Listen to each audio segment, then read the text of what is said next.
Adam Ashley here, play-by-play for the Abby Canucks. You've got it locked in the Line Change, a Vancouver Canucks podcast. What's up, Canucks Nation? Welcome back to the Line Change. And hey, if you're new to the channel, welcome to the Line Change. 7 years. That is how long it took the Anaheim Ducks to go from the basement to a playoff threat. And right now, looking at this last place Canucks roster, the question isn't if we're in a rebuild, it's if we have the stomach to actually do it right. Today, we're breaking down the Ducks' blueprint, the draft picks, the veteran buffer zones, and the defensive stinginess that recently put up 5 goals against Vancouver on their own ice. Is this the future of the Canucks, or are we looking at another 5 years of failure? Let's get into the truth. Now, Ian McIntyre wrote a great piece about this, talking about the Anaheim Ducks and the Vancouver Canucks. And basically, he pretty much said that the Canucks could probably learn something from the Anaheim Ducks and the way that they rebuilt. So let's go ahead and check this out. This looks interesting. Obviously, a lot of Canucks fans are obviously, concerned about the rebuild. Some are excited, for this rebuild. And we all saw how the Anaheim Ducks did it. Granted, it took the Anaheim Ducks about 7 years to do it, but they did it through the draft. And they ended up drafting a whole lot of incredible young talent. We will actually go through the draft picks that the Anaheim Ducks did in the last 7 years. But first, let's check out this article, as I mentioned, written by Ian McIntyre of Sportsnet. And he says, wistful excitement in imagining the Vancouver Canucks as the next Anaheim Ducks is tempered by the time 7 years it has taken the Ducks to become what they are. They are finally a playoff team again, but not yet one ready to actually win anything. They have tremendous speed and are a riot to watch because the Ducks attack exuberantly in waves, often at the expense of their own defensive well-being. Tuesday, against the Canucks, the Ducks surrendered a couple of leads before surviving a late surge by Vancouver and winning 5-3 on Troy Terry's empty net clincher. It's a far better game for the Canucks than what they offered their home crowd Saturday against the St. Louis Blues, which was a 3-1 loss, and last Thursday against the Tampa Bay Lightning, which was a 6-2 loss.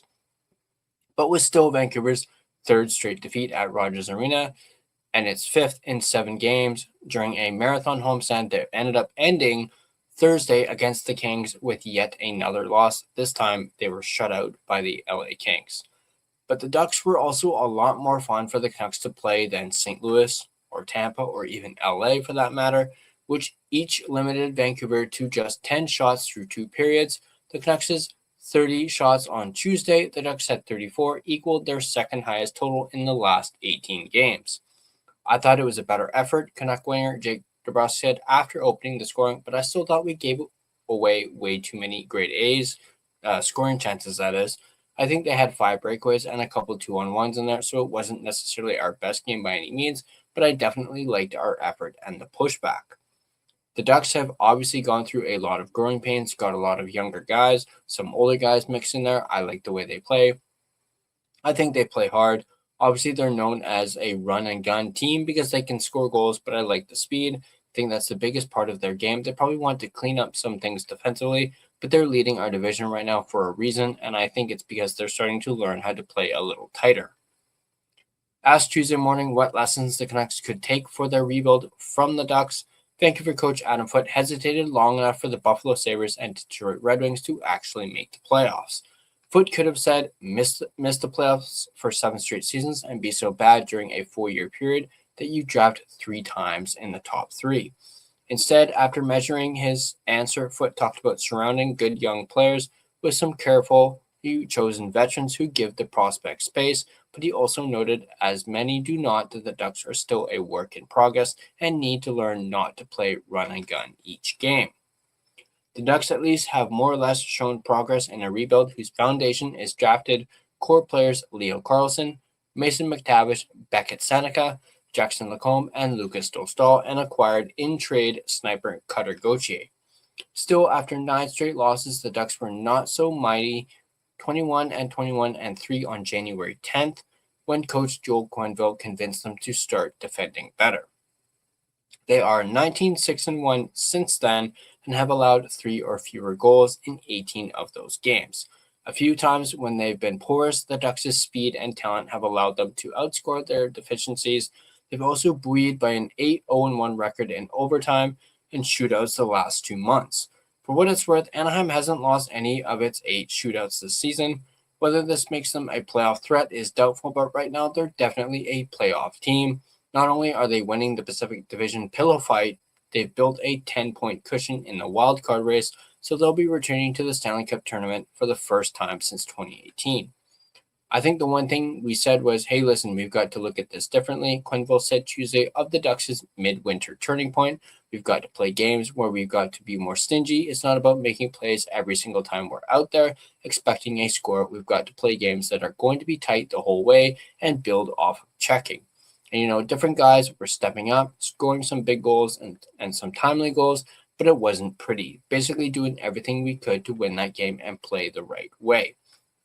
The Canucks will miss the playoffs for the second straight season and the 9th time in 11 years. Will it be 5 more seasons before the Canucks see a playoff game? Well, if it is, few of the players and none of the staff who are with the Canucks now will be around to see it. No wonder the players, especially veterans like DeBrusk, who know what may lie ahead, are trying to stay focused on the present, trying to be better next game than they were this game. I grew up in Edmonton. DeBrusk said, trust me, I know first overall pick after first overall pick doesn't mean success. It doesn't. You need a lot of things to go right in this league. You need a lot of good veterans and a lot of good luck. You need health. But you're right. It's taken Anaheim a long time. And I think if you look at a rebuild in general, the position we're in. We're just looking for any improvements. Competing every night is pretty much our jobs as players.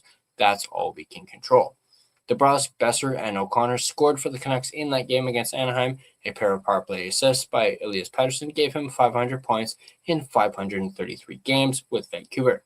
Mikael Granlund scored twice for the Ducks, while John Carlson and Leo Carlson combined for 5 assists. Besides being the faster team, the Ducks are also on average 12 pounds heavier than the Canucks and out-hit them 21-13. I just like the way we stuck with it and we pushed real hard. Foote said they will need to continue that for a while. So there's the article. Again, great piece from Ian McIntyre. But let's dive more into the draft picks and the young talent that this Anaheim Ducks team has. Let's share this tab instead. Bring this up. So we have here the draft picks by year. We'll start with 2025, so the most recent, and work our way down. So for the Anaheim Ducks, obviously they picked in the first round at number 10, Roger McQueen. Obviously, I'm not too familiar with the Anaheim Ducks, but on that note, obviously McQueen is one heck of a player, and I'm just quickly looking to see if he is actually suited up for the Anaheim Ducks this season. Let me check here.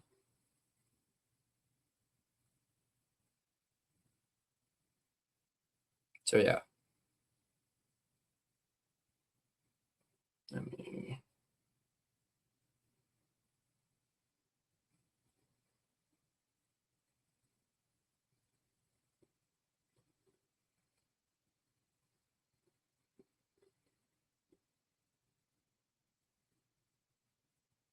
Okay, so McQueen has not played a game due to an injury. So he has not made his debut for the Anaheim Ducks yet, but I assume perhaps maybe next season we'll see Roger McQueen finally make his NHL debut. But as I said, he was drafted 10th overall in the first round this past year in 2025. Of course, you have Eric Nielsen, obviously not as well known of a name as Roger McQueen. Same thing with the rest of this list. These are all other from further rounds, 2 in the second round. But that's the thing too with the Ducks. They had that pick with Roger McQueen in that first round. They got 2 picks in the second round, pick in the third, picking 2 picks in the fourth, 2 picks in the fifth, a 6th round pick and a 7th round pick. They had 1, 2, 3, 4, 5, 6, 7, 8, 9, 10, 11 picks in last year's draft alone. So they got 11 talented players in that year's draft, or both talented and young players, I should say. Taking a look back at 2024, they obviously drafted Beckett Sennecke, 3rd overall. He's absolutely been lights out for the Anaheim Ducks this season. Could potentially put his name in the running for the Calder Cup, not the Calder Cup, the Calder Trophy. Obviously, although I do think Matthew Schaefer is kind of running away with it, but he is putting himself in the conversation for that with 55 points in 72 games. 21 goals, 34 assists as well. And that is, again, his rookie season. Obviously, the Ducks ended up drafting twice in the first round. So 3rd, and then they drafted 20 spots later. They drafted Stian Solberg, who's a defenseman. They drafted in the 2nd round, 3rd round, 3 times in the 3rd round in the 2024 draft. They drafted player in the 4th round, 6th round, and 7th round. So that's 1, 2, 3, 4, 5, 6, 7, 8, 9. So 9 picks in the 2024 draft. Are you starting to see a bit of a pattern here? They have a lot of picks. They acquired a lot of picks over those 7 years, and they replenished their farm through the draft, which is something that the Canucks are hoping to do, obviously, this year, because, the Canucks have, obviously, 10 picks in this upcoming draft alone. Taking a look back at 2023, obviously, Leo Carlson went 2nd in this one. They had some of these. I know Damian Clara, who's a goaltender, Italian goaltender. Obviously, the big name out of this one is, of course, Leo Carlson. But again, pick in the 1st round, 3 picks in the 2nd round, 2 picks in the 3rd, a pick in the 4th, 5th, and 6th. They're only missing a 7th round pick in this one. So that's 1, 2, 3, 4, 5, 6, 7, 8, 9.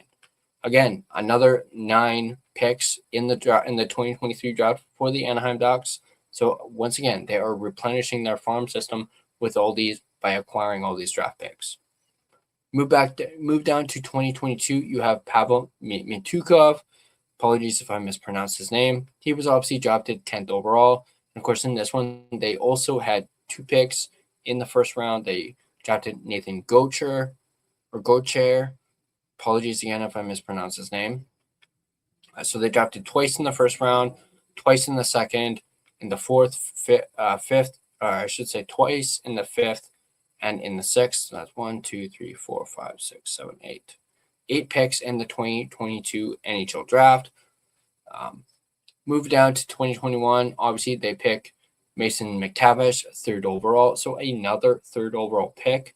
So if you look at this, go from 2021, so that's 1, 2, 3, 4. So in the span of 4 years, the Anaheim Ducks drafted in the top 3 once, 2, 3 times in the last 4 years. The Anaheim Ducks have picked in the top 3. And that is how you replenish your farm system and, rebuild your team. So as we mentioned, Mason McTavish drafted 3rd overall. You have Olin Zellweger, who's drafted in the 2nd round. Some of these obviously perhaps did not pan out or have not yet made their debut. Obviously, you can see they haven't made their debuts. But as you can see with Mason McTavish, drafted 3rd overall in 2021, 5 seasons. What is that? 294 games played with the Ducks, 174 points, 74 goals, 100 assists. Then you have Zellweger, 3 seasons, 158 games, 49 points. Move down to 2020, and the Ducks end up drafting in the 1st round Jamie Drysdale, who they actually ended up trading away. They also drafted Jacob Perreault, Sam Colangelo. And obviously, the rest of this list have apparently not panned out or have not made their debuts yet. As you can see here, Jamie Drysdale, 6 years, 285 games, 98 points. Perreault has only played 1 game in the NHL.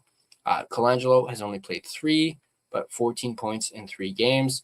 And then you have Ian Moore, has played 2 seasons, 13 points in 60 games. And then you move down to 2019, which is the 7-year mark for the Anaheim Ducks. Obviously, they drafted Trevor Zegras, 9th overall in that draft. And of course, Zegras has played 6 seasons in the NHL, 339 games, 243 points, 89 goals, 154 assists. Obviously, Zegras now a member of the Philadelphia Flyers, having been traded. But then you also have, Braden Tracy, who only played 1 game, Jackson Lacombe, or I should say 1 season, not 1 game. Same thing with Pro, that's 1 season. You have Jackson Lacombe, 220 games played, 110 points, 25 goals, 85 assists.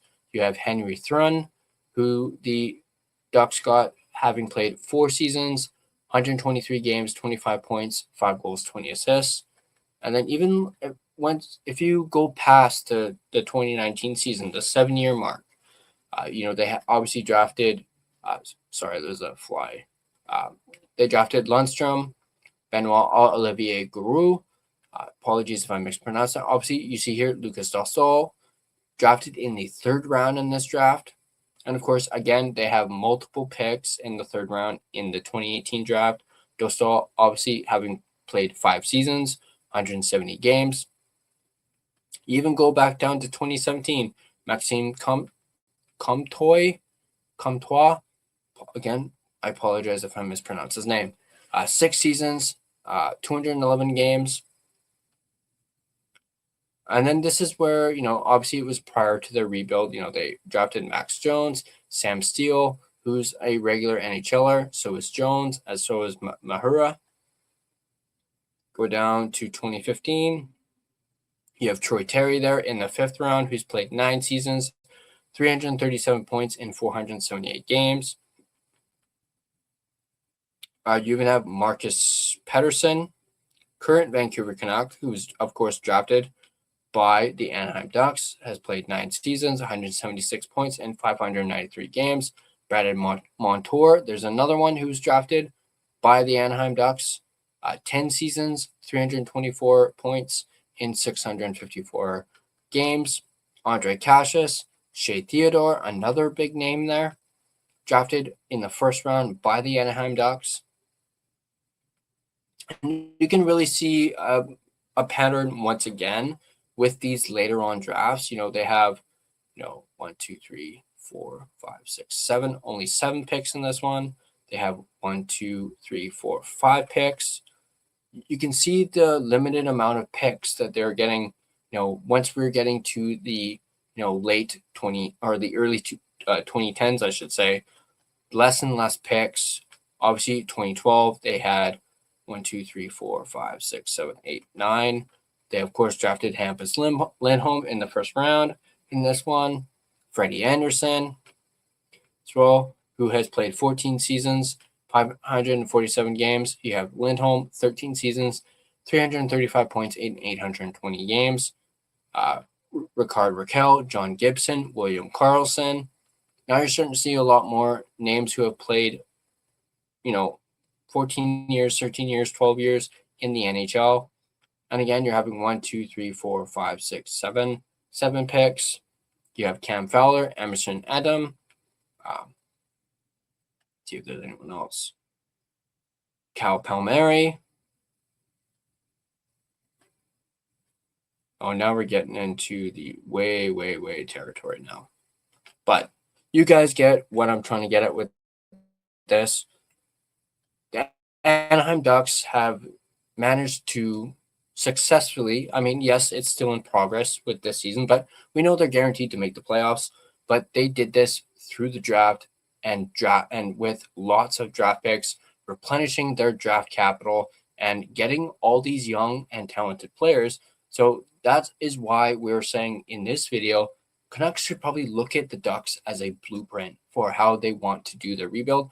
Now, before anyone says anything, I'm not saying do a 7-year rebuild. I'm not saying that at all. I'm saying see if you can try and take what Anaheim did and see if you can condense it into a 5-year time frame. See if you can do what the Ducks did in 7 years, but perhaps maybe in 5 instead of 7. Because I know Canuck fans, they're not interested in a 7-year rebuild. I know I'm not. But perhaps if they can follow this blueprint done by the Anaheim Ducks, and, with how the Ducks have been this season, you can say it's been successful with the way they've been able to, replenish their draft capital through the draft. As we mentioned, they have picked in the top three in the last 3 out of the last 4 years. So this is definitely the blueprint. And this doesn't have to just be the Canucks. This can be any team that is rebuilding. This is the perfect blueprint to follow if you want to rebuild. But let me know what you guys think in the comment section down below. Do you guys agree? Do you guys think the Anaheim Ducks have almost like the perfect blueprint when it comes to a rebuild and rebuilding your team through the draft? Let me know what you guys think in the comment section down below. And of course, as always, if you guys enjoyed this video, hit that like button and subscribe to the Line Change, and make sure you have your notifications turned on so you don't miss more in-depth analysis of your Vancouver Canucks. Let's take a look at the NHL betting odds for tomorrow. Of course, March 28th. Can't believe it's almost the end of March already. Let's bring this up. So let's go. Oh, you know what? Why don't we do the Ducks and the Oilers? We talked a lot about the Ducks in this video. The Ducks are a plus 1.5 and a minus 205 on the puck line. The Edmonton Oilers are a minus 1.5 and a plus 170 on the puck line. The Ducks are a plus 124 on the money line, and the Oilers are a minus 148 on the money line. Just a reminder, these odds are, of course, subject to change, and of course, please play responsibly. Now, I want to thank the sponsor of this video, none other than DraftKings Sportsbook, which is, of course, an official sports betting partner of the NHL. DraftKings Sportsbook, an official sports betting partner of the NHL, is built for the fastest game on ice. With player props and live betting, every shift, every shot, every save gives you options to get in on the game with DraftKings Sportsbook. New customers bet just $5, and if your bet wins, you get $300 in bonus bets instantly. Download the DraftKings Sportsbook app and use code THPN, that's code THPN, to turn $5 into $300 in bonus bets if your bet wins. In partnership with DraftKings, the crown is yours. Gambling problem? Call 1-800-GAMBLER. In New York, call 877-8-HOPE-NY or text HOPE-NY. In Connecticut, call 888-789-7777 or visit ccpg.org. On behalf of Boot Hill Casino in Kansas, wager tax pass-through may apply in Illinois, 21 plus in most states, void in Ontario, restrictions apply. Bet must win to receive bonus bets, which will expire in 7 days. Minimum odds required. For additional terms and responsible gaming resources, see dkng.co/audio. This is a limited time offer. Copyright 2026 NHL, all rights reserved. This video has been a presentation of both DraftKings Sportsbook as well as the Hockey Podcast Network. Be sure to check out the network for your favorite podcast covering your favorite team at thehockeypodcastnetwork.com, the home of hockey podcasts, where it's every team, everywhere. Once again, drop your comments down below. Thanks for tuning in, and I'll catch you guys on the next Line Change.